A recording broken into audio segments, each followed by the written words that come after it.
Many thanks for staying tuned. It's still the conversation here on Lagos Television. On the program today, we intend to take a look at economic development and employment opportunities in Nigeria. The only way to measure the growth of an economy is to look at how stable that economy is in so many ways, and also look at diversification efforts in the creation of many employment opportunities. Nigeria, in her situation, is faced with diverse challenges, of course, in the growth of our economy, as well as also looking at various means at ensuring that a larger percentage of our population remains employed. And so on the program today, we'll take a look at some of the things the country is up to, and how government can also begin to look at many other ways at creating employment opportunities, especially for the teeming youths that form at least over half of the population of the country at the moment.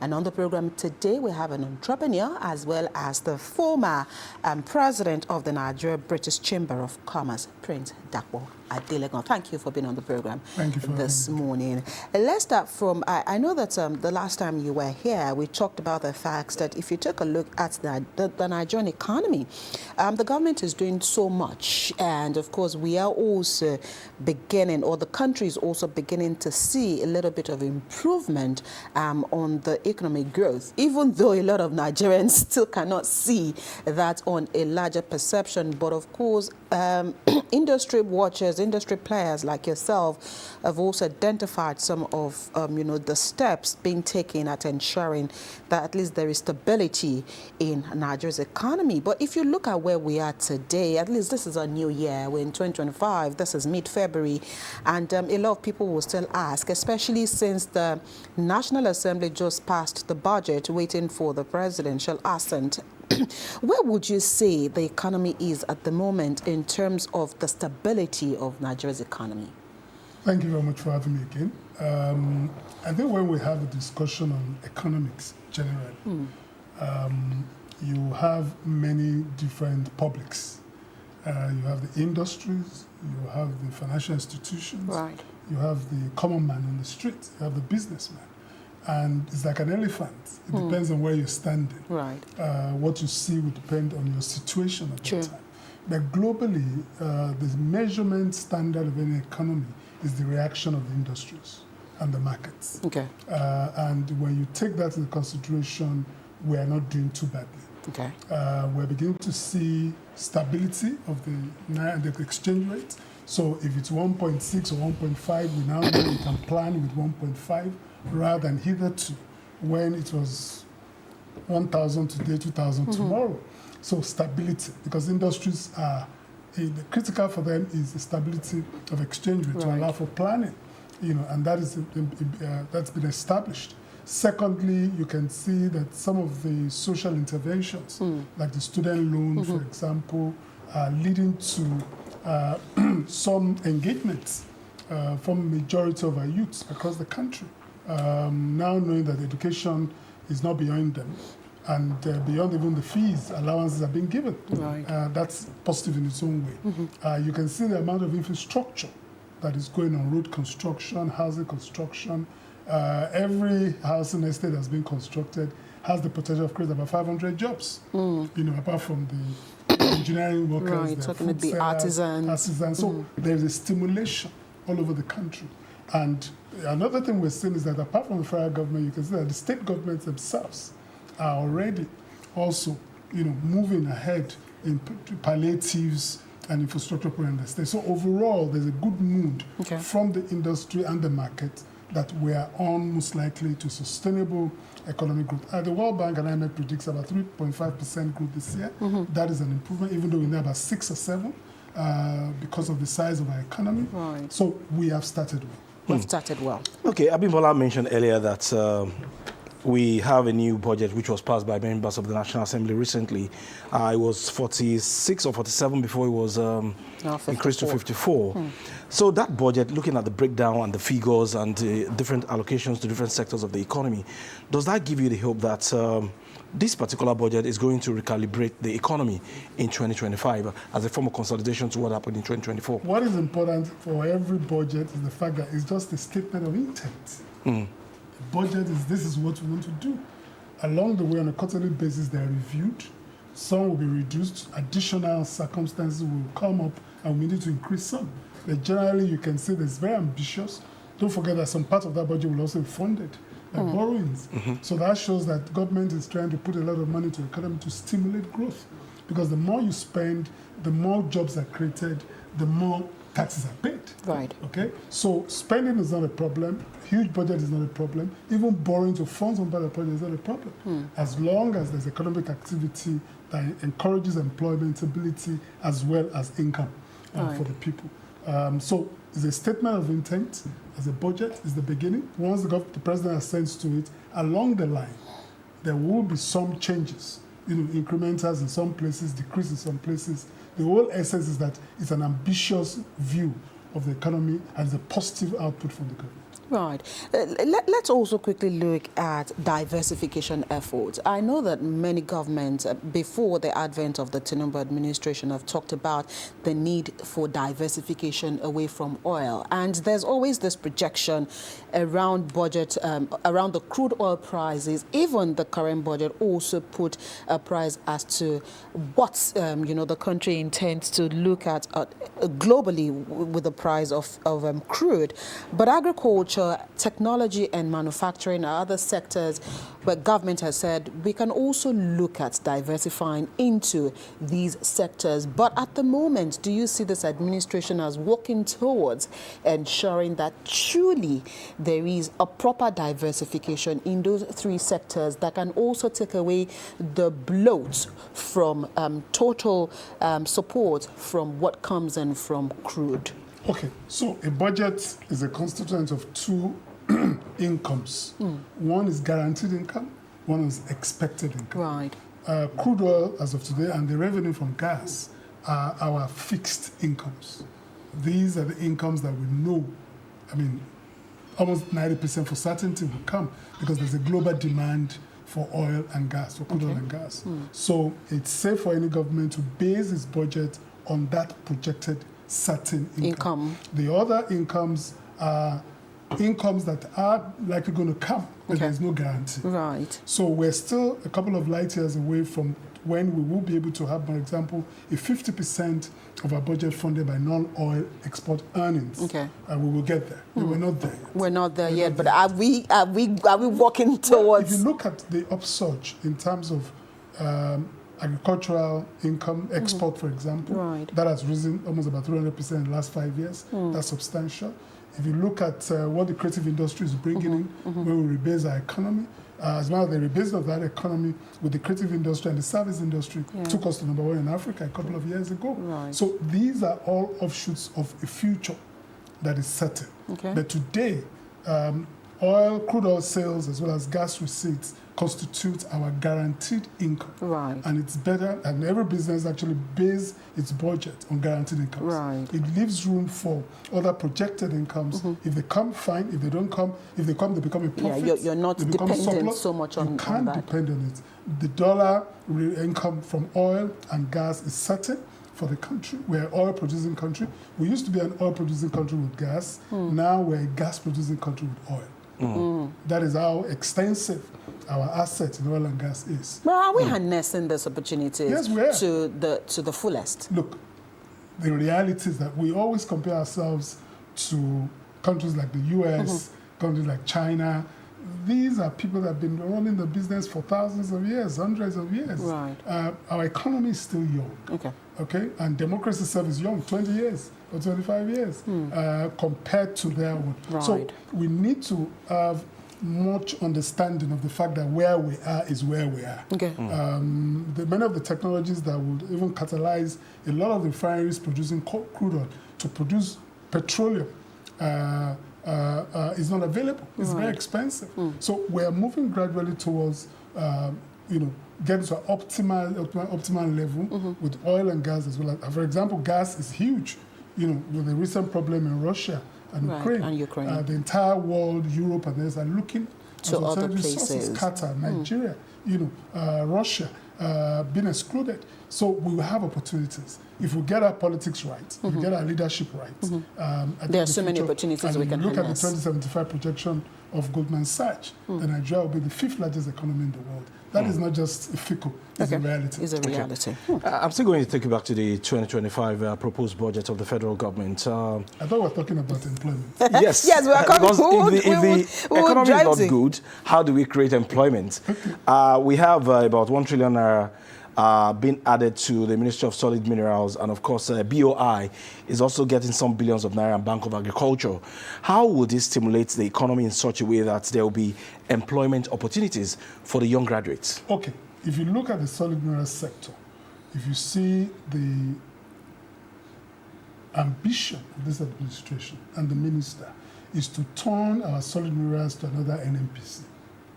That is, move it from subsistence level to a mechanized, measurable level where it can bring us enough up to almost as much as oil industry. Now, the oil industry does not employ a lot of people. That's the limit, because it's basically technology, and most of it is international. But the solid mineral in every local government in Nigeria, or every state, there is identified solid minerals. And currently, they are being exploited more informally. So what the government is doing is to put in best practice, ensure that licenses are given, safety controls are there, and then formalize and structure that economy. So I sincerely believe that injection, will bring forth in a couple of years, a structured, solid mineral economy where every state of the country will have income, a substantial income, and the federal government as well, and then create jobs. What do they need to do is to ensure that our universities in these states are calibrated to have departments, that have capacity for engineering, solid mineral studies, so that we can have fit-for-purpose workers coming out of university and going straight to that industry. In the area of agriculture, that's inevitable. The world wants our food. 80%, 70, 60% of our land are just green. The more mechanized farming, the more farm settlements that we can conceive. I've said it on this program before, that if we can glamorize agriculture, if we can let our youths know that agriculture is the fastest route, maybe after technology, to wealth, and then build farm settlements, villages, towns around our states, put broadband, put city centers, give them local income housing, and move them away from unemployment. If, for example, you give a student or people or residents in every particular farm settlement an acre of land and say, look, I want cocoa and I'll pay 3 million every year for your 1 hectare. That's an incentive. And already they know that they've sold for the next 3 years. Right. They'll move. So, and then we increase our cocoa production, for example, we process them, and then greater income earnings. So even enough for local production of cocoa products and cocoa food. So there has to be a strategic view of agriculture. Agriculture is the biggest industry in Europe. I was in Cambridgeshire many years ago, and I saw farmers driving their Rolls Royce to their farm. And I've said it that the Colina, the new Rolls Royce G, was created for these farmers who wants to ride Rolls Royce into their farm. Into their farms. So we need to glamorize, but there must be a public campaign, to encourage our parents to allow their pupils to embrace agriculture, and government in every state must set up agri villages and towns where there's broadband, housing, social services. There'll be every reason that you want to go there. We'll move them. And then if they know that for every hectare is located and cultivated, they are guaranteed income for the next 2-3 years, and then we'll have a massive movement into agriculture. Right. So at the moment, if you take a look at the Nigerian economy, would you say that challenge is unemployment or underemployment? Okay. Well, unemployment is real in Nigeria. It's almost about 40, 50, 60%. Maybe only 3 out of 10 graduates are able to get jobs at all. and most of even the jobs are not living wage giving jobs. So indeed, that's a challenge. However, the government may not be able to solve that because the reality of the 21st century is a job-unfriendly century. And that's because of the rise of the robots, technology, the disruptions, AI, the phones, the high information community has limited, the role of man in the means of production in the 21st century. And therefore, many governments have done a lot of re-engineering of the educational system. South Korea, for example, spends 70% of its education budgets on vocational technical education. And that's where we must be. We must begin to, government must take a decisive decision to empower universities to be more technologically, empowered to train engineers. For example, in the oil industry, underwater welding would bring people from from South Korea, Vietnam, to come and do this job. Nigerians are not trained in it. So we have universities of technology. These are important courses to train. I'm not saying anything against the liberal arts or the humanities or law. Those are still important. But it's important that majority, even the student loan, should incentivize more STEM. In our secondary school, STEM, science, technology, education, mathematics. This is the future. And South Korea has given us, Samsung is giving us Kia, Hyundai, because 70% of its education budget is on technical vocational education. I once followed an education trust fund delegation to China, and we went to many schools of technical vocational education. And I was some are bigger than our universities. There are towns in China where every building there is a production house, not a residential. And we found in one a computer production company where first-year students of a nearby university were pulling together and coupling computers. So we need to be serious about what we want to do about the future. It's not rocket science. It's simply political will to change, the course of our education, move it a few degrees off the current course, and ensure that universities are empowered, technology is empowered, and we have so what we need is the retraining of our workforce and education that is technology focused, and then we will have employability. Sorry, Ajibala, just to stay with you concerning what you've just raised now, and here you are canvassing for some kind of step up in our technical and vocational education, and in the same vein we have the government again upgrading, for example, a Yaba College of Technology into a university status. University of Technology. A University of Technology. So it is right, is in the right order. Okay, all right, okay. So I just wanted us to clarify. So moving Yaba Tech into a university means we have a technology university. Okay. And that brings more capacity, more funding, and that is the future. So the current universities that are broad in everything should focus a lot of resources to their engineering, vocational, and then even not in universities and vocational schools. Okay, Jibala. Yeah. I was going to say that in our society we have a particular perception about graduates of technical colleges. We feel they are inferior, and here you just mentioned that the future is your skills and what you can do with your hands. So how do we begin to change this perception, especially from the government angle, so that those who are attending these technical colleges will not see themselves as inferior? And then what role can the NDE, National Directorate of Employment, also play in all of this? Let me say this. The economic realities of Nigeria today has given support to vocational technical education. A lot of graduates come out of university reading law, reading banking, and they end up becoming hairdressers and fashion designers.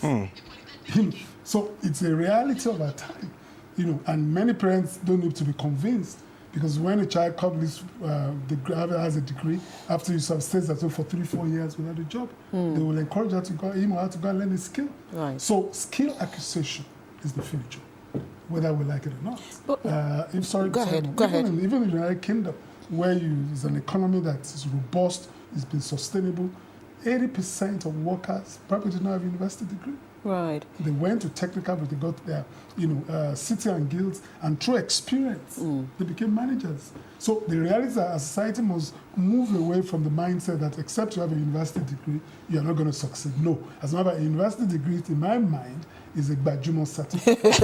It's a class name. It's just a class thing. How do we also ensure that, you know, because again, we still have this dichotomy between the polytechnics and the universities, where ordinarily the younger ones will say, I'd rather not go to a polytechnic. I still want to maintain, I want to also get that Gbajúmọ̀ status of going to a university. So is this a mind shift thing or a mindset thing on the part of the student or on the part of the parent to continue to, again, you know, let them see the importance of a polytechnic or skill education? The economic reality is already advising everybody. Nobody needs to tell. But sometimes you also do not want to learn. No, well, that's a problem.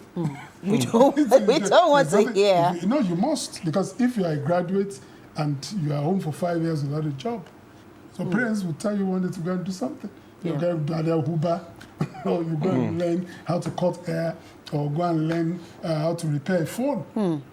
That is the future. The 21st century is a job-friendly century. Okay. And it's not because it doesn't want jobs. It's the reality is that the rise of technology, AI, for example, is taking over a lot of things, disruptions. And therefore, the traditional jobs of the past is no more available. Any job now that will be sustainable must have a technology advantage. Right. You know, so it's important that, and thank God for the children we're having now. I mean, these are kids from age 2, 3, already smart, playing with the computer. Right. So we should not really worry too much.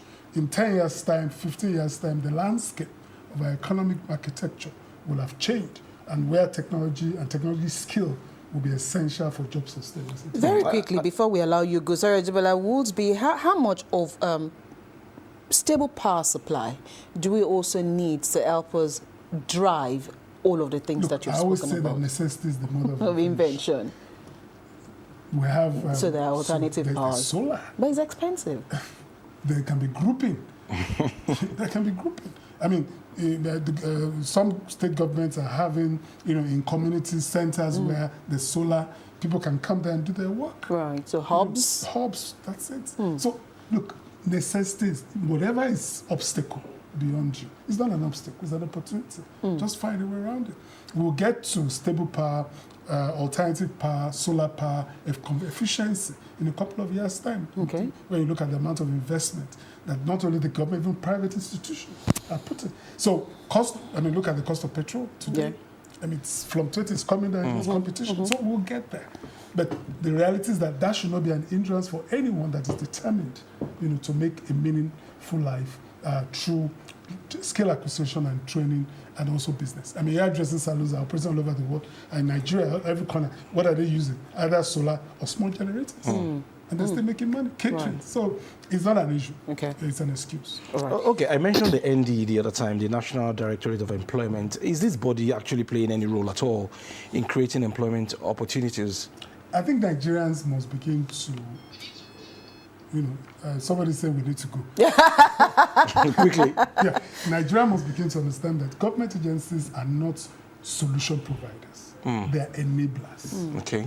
They can't blame ministries and ministers for everything. You have a role to play.